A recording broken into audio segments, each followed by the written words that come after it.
दोस्तों अगला important question है विभव मापी और वोल्ट मीटर में अंतर स्पष्ट कीजिए। जैसा कि आप सभी जानते हैं भाई कि जो क्वेश्चन बच्चे पूछ रहे हैं हम आपको बता रहे हैं, ना जाने ये आने हैं कि नहीं आने हैं मुझे तो बिल्कुल नहीं अंदाजा है, पर चूंकि बच्चों ने मुझसे पूछा और मैं बच्चों की हमेशा हेल्प करता हूं इसलिए बता रहा हूँ।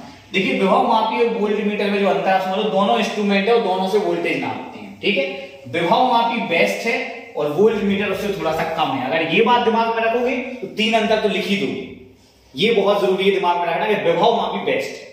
तो सबसे पहले आप देखो कि वोल्ट मीटर जो है वो विक्षेप विधि पे काम करता है। विक्षेप विधि पे काम करता है मतलब सुई का विक्षेप पढ़ना पड़ता है, इसमें गलती हो सकती है इसलिए तो ये बेस्ट नहीं है, बेस्ट ये है। और ये शून्य विक्षेप विधि पर आधारित होता है, इसमें केवल आपकी सुई रुक जाए और आपस रीडिंग आ जाती है। तो एक पॉइंट ये हो गया विभव मापी शून्य विक्षेप पर आधारित होता है, वोल्ट मीटर विक्षेप विधि पर आधारित होता है। अगली चीज है सुग्राह्यता। बच्चों सुग्राह्यता का मतलब होता है कि सेंसिटिव ज्यादा कौन है, कम से कम विभव कौन है। तो बेस्ट कौन है, विभव मापी।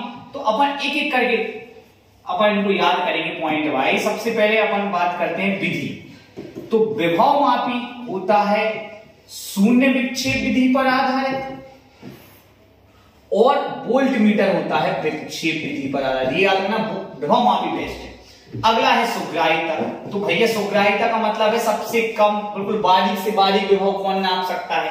तो जब विभव मापी बेस्ट ही है तो सुग्राह्यता ज्यादा किसकी होगी, विभव मापी की। और वोल्ट मीटर की सुग्राह्यता क्या होगी, कम। इसके बाद हम बात कर लेते हैं प्रतिरोध की।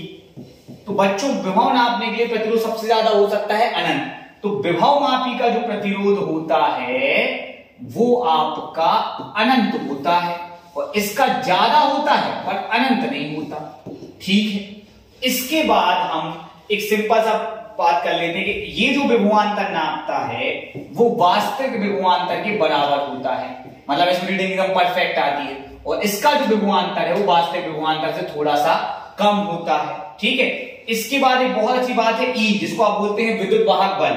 विभव मापी जो बेस्ट है उससे आप विद्युत वाहक बल नाप सकते हैं, लेकिन वोल्ट मीटर से आप विद्युत वाहक बल नहीं नाप सकते।